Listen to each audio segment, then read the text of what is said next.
Bu videoda dedektiv severlər üçün çox maraqlı bir kitab tövsiyə etmək istəyirəm.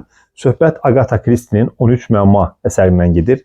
Əslində bu kitab təkcə dedektiv oxuyanlar üçün yox, həm də indiyə qədər dedektiv oxumayanlar, bəlkə də dedektivə şans vermək istəyənlər üçün çox maraqlı bir kitabdır. Çünki kitabın strukturu maraqlıdır.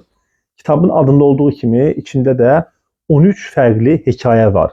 Yəni siz bu kitabı oxumaqla sanki 13 ədəd fərqli dedektiv əsər oxumuş olacaqsınız. Bu kitabın digər kitablarından, Agatha Christie'nin digər əsərlərindən fərqi ondan ibarətdir ki, bu kitabın baş qəhrəmanı Miss Marple adlı yaşlı bir qadındır.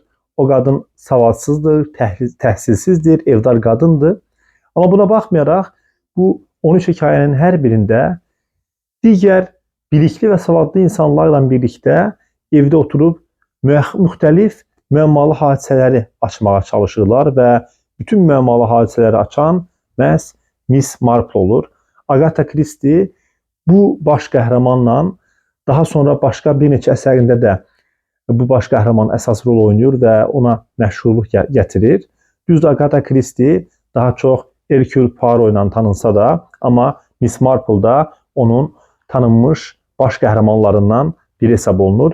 Agatha Christie haqqında onu deyim ki, o dedektiv ədəbiyyatın ilahəsi adlanır. Çünki onun əsərləri İncildən və Shakespeare-dən sonra ən çox nəşr olunan kitablardan hesab olunur. Kitabları ümumilikdə 4 milyarddan çox çap edilib və əsərləri 100-dən çox dilə tərcümə olunub. Əgər siz dedektiv oxumamısınızsa, mütləq bu kitabla tanış olub, həm də qısa hekayələr olduğuna görə asanlıqla oxuyacaqsınız, dedektivə şans vermiş olacaqsınız.